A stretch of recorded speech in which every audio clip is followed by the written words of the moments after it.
Chers frères et sœurs en Christ, asseyez-vous dans la paix de Christ. Alléluia. Alléluia. Alléluia. Alléluia. Alléluia. Alléluia. Chers frères et sœurs en Christ, que la paix de Dieu soit avec vous. Amen. Que l'amour de Dieu infini donc repose sur vous. Amen. Qu'il vous remplisse donc de sa sagesse, Amen. de sa connaissance. Amen. Et qu'en ce moment précis, qu'il ouvre notre entendement Amen. afin que nous puissions comprendre. Alors, vous savez que ma joie est toujours immense quand je vous retrouve. Amen. Parce que comme vous le savez, il y a un des psaumes qui dit, c'est le psaume 133, donc il est bon pour des frères et sœurs de demeurer ensemble. Mais lorsque nous demeurons ensemble, ça veut dire quoi exactement? Demeurer ensemble en tant que frères et sœurs en Christ, c'est demeurer dans la parole de Dieu. C'est pour cela que Jésus disait, mais si vous m'aimez, demeurez dans ma parole. L'amour de Dieu, donc, ce n'est pas dans la bouche, mais c'est dans les actes. Il dit, si vous m'aimez, demeurez dans ma parole. C'est en cela qu'on saura que vous m'aimez. Donc, ce que Dieu veut de nous, ce n'est pas que nous proclamons haut et fort que nous l'aimons. C'est bien aussi de le faire. Oui. Mais il faut que ça soit accompagné donc par les actes. D'accord? Je vais vous poser une question simple. Souvent, lorsque nous finissons de prier, nous disons Amen, Amen, Amen. Mais Amen, ça veut dire quoi? Ainsi soit-il. Ainsi soit-il. D'accord. Donc, ça veut dire que c'est une expression, c'est ça? C'est une expression, c'est une formule qu'on dit à la fin de nos prières, c'est ça? Vous êtes tous d'accord que c'est ça? Donc, ça veut dire ainsi soit-il, c'est ça? D'accord. Mais à vrai dire, c'est ça, en fait, ce qui nous manque, en fait. L'amen qu'on dit, en fait, ce n'est pas seulement une expression. L'amen qu'on dit, c'est une personne.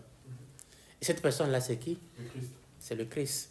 Apocalypse le dit. Apocalypse 3,14 dit, écrit à l'ange de l'église de Laodicée, voici ce que dit l'Amen, le témoin fidèle et véritable, l'auteur de la création de Dieu.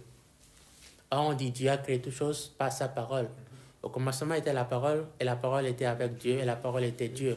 Et tout ce qui a été fait avec la parole, et tout ce qui a été fait, rien de ce qui a été fait n'a été fait sans la parole. On te dit que l'auteur de la création, c'est lui qui est l'Amen. Donc l'Amen, ce n'est pas seulement une formule que nous disons à la fin de nos prières. C'est Jésus-Christ qui est l'Amen. Donc si tu sais que Jésus-Christ est l'Amen, alors là, dans tes prières, lorsque tu finis par Amen, ça prend encore une autre dimension. Parce que souvent, pour la plupart d'entre nous, nous disons Amen, Amen, parce que, bon, voilà, pour nous, c'est ainsi soit-il. Mais Dieu, son nom aussi, c'est béni, béni soit-il. Il est l'Éternel, béni soit-il. D'accord? Donc, l'Amen que nous disons, c'est pour cela, on dit, c'est pour cela qu'il dit, mais pour l'instant, vous n'avez encore rien demandé. Demandez à mon nom. Demandez à mon nom. C'est pour cela que nous finissons nos prières par au nom de Jésus. Mais le au nom de Jésus est là aussi. L'amen que nous disons à la fin, c'est aussi donc Jésus-Christ que nous... Voilà. Nous signons Jésus-Christ à la fin. C'est comme si j'écrivais une lettre à quelqu'un et à la fin, qu'est-ce que je fais? Je mets donc ma signature et je paraphe. Donc je mets mes initiales. C'est ça? Donc je mets voilà. Donc si mon nom est, je ne sais pas, Jean, je mets J pour montrer que c'est J qui a écrit la lettre. Donc nous aussi, nous mettons donc en lieu et place de Jésus. Il dit, demandez à mon nom pour que vous recevez, que votre joie soit parfaite. Donc ça dit, je demande, d'accord, mais je ne demande pas à mon nom à moi. Mais je demande au nom de Jésus, et puis pour que le Père puisse me l'accorder. Vous voyez? Et on ne demande pas à Jésus, on demande au Père au nom de Jésus. Il y a encore là une petite nuance. On dit, je demande, mais je demande à Jésus. Jésus te dit, non, il faut demander au Père, parce que le Père est plus grand que moi, et toute chose appartient au Père, d'accord? Et tout ce qui appartient au Père est à moi, parce que je suis son héritier, d'accord? Son fils unique, d'accord? Donc, automatiquement, tout ce qui est à lui est à moi, d'accord? Mais puisque le Père est toujours là, d'accord? Et qu'il est plus grand que moi, tu lui demandes à mon nom. C'est ça. Donc, Can a un enfant, d'accord? Et l'enfant de Can me dit, viens, demande quelque chose à mon Père, à mon nom. Quand l'enfant demande, le Père est plus disposé à donner que de donner à quelqu'un d'autre. D'accord? Mais quand je viens et que je demande au nom de l'enfant de Can, Quand dit oui, c'est mon enfant qui lui a dit de demander. Donc si je lui donnais, c'est comme si j'honorais mon enfant. Donc je peux lui donner facilement. Vous comprenez? Maintenant, une autre question que je vais vous poser, mais pourquoi nous faisons tout cela? Pourquoi nous venons, nous faisons un cours biblique, nous enseignons la parole de Dieu? Il fait froid. Hein? Bon, on peut rester là-bas et puis remettre sa couette et puis voilà. Il fait froid, donc on ne va pas aller se geler encore pour dire qu'on est en train d'écouter la parole. Mais pourquoi vous donnez cette peine-là de venir donc écouter la parole? C'est quoi le but au fait? Qu'est-ce que vous recherchez? La question vous est posée. Hein?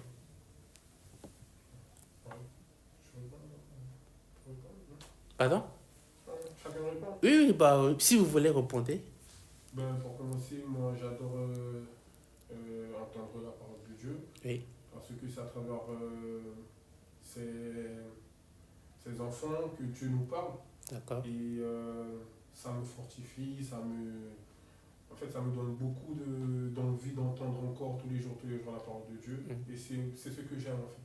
Okay. Et même à travers de la prédication, on reçoit aussi des délivrances, des bénédictions, il y a plein de choses.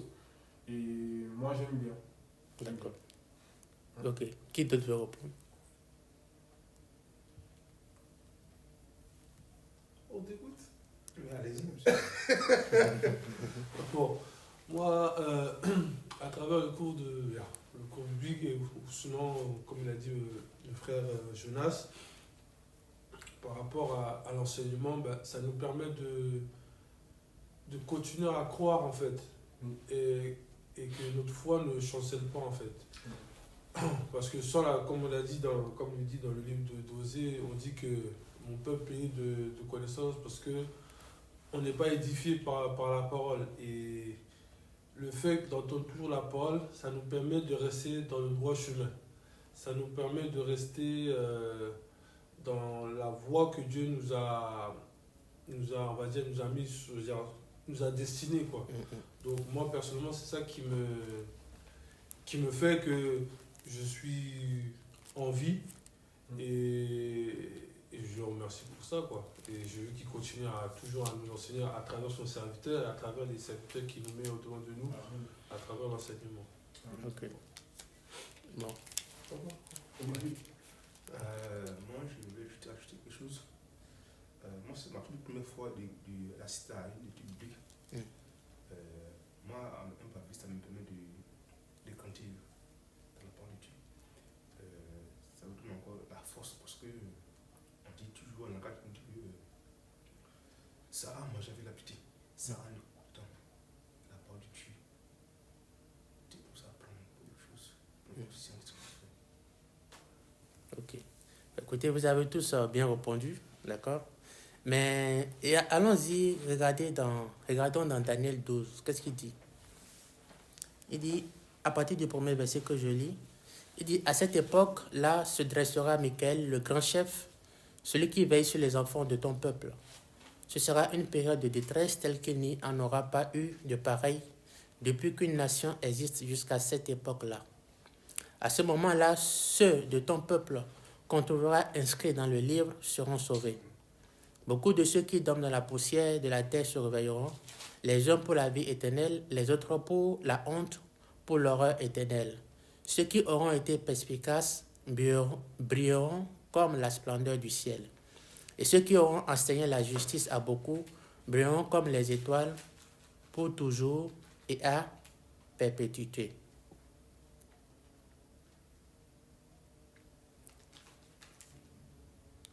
Quant à toi, Daniel, tiens ces paroles cachées et marque le livre du sceau du secret jusqu'au moment de la fin. Beaucoup seront perplexes, mais la connaissance augmentera.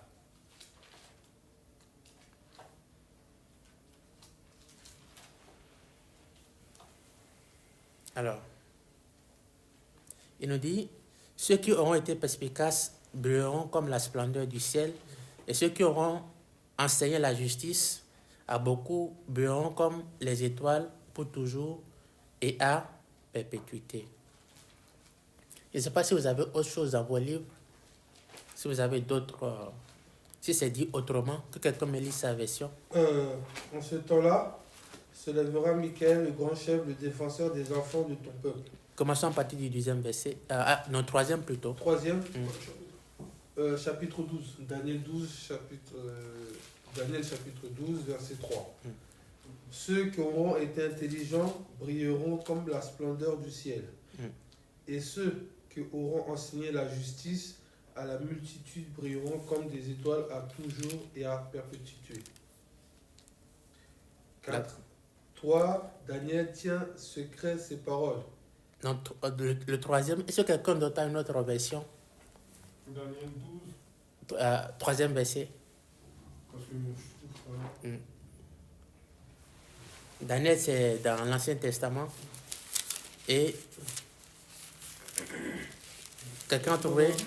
Je trouve pas. C'est juste après Ézéchiel.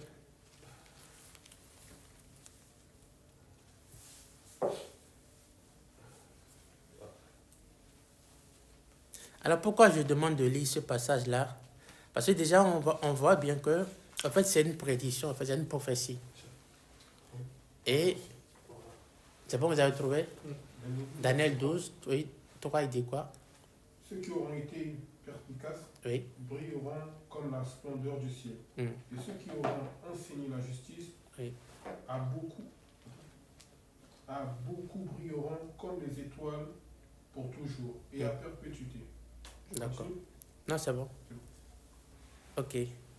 En fait, lorsqu'on lit ce passage-là, on nous dit que au fil donc des années, d'accord, la détresse grandira. D'accord? C'est pour cela qu'on dit, mais quand les fondements sont ébranlés, le juste que fera-t-il? D'accord?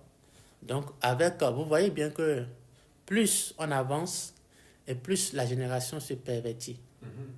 D'accord? Ce qui auparavant était donc des choses qui étaient honteuses, maintenant, aujourd'hui, sont normalisées. D'accord? Et partout, on prône même donc à la télévision ces choses-là. Or, entre-temps, d'accord, il y a cela quelques années en arrière, c'était des choses qu'on ne pouvait pas encore révéler à la face du grand public parce qu'on trouve que c'est immoral, qu'il n'y a pas de moralité dedans. Mais aujourd'hui, on les accepte facilement et on veut même les enseigner à l'école à nos enfants. Un exemple simple, un homme peut se marier avec un homme. Une femme peut se marier donc avec une femme. Et on peut même les amener aussi devant donc le prêtre pour que le prêtre donc célèbre ce mariage-là. D'accord? Donc, lorsqu'on regarde tout ça, on se demande où va le monde.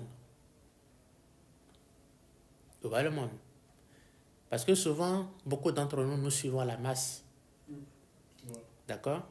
On dit c'est la mode. C'est ce qui se fait maintenant. Il faut être donc en phase avec son temps. N'est-ce pas?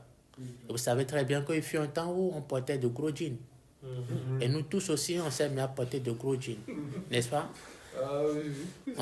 On portait donc les jeans et puis on faisait en sorte que le caleçon soit un peu dehors. On dit c'est la mode, c'est hip-hop, n'est-ce pas? Et puis nous tous on était dedans avec de gros vêtements et tout, les chaînes donc de chiens et tout qu'on mettait là, les chaînes en acier. C'était la mode, hein? C'était chaud, n'est-ce pas?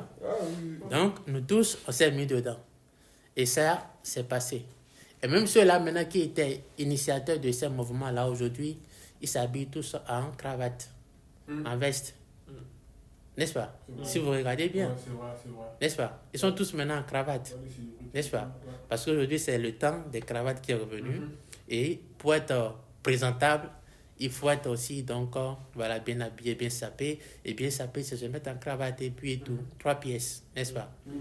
Donc, c'est la mode. Et chaque temps vient avec son mouvement, au fait. D'accord? Et aujourd'hui, on nous dit, oui, mais c'est bon.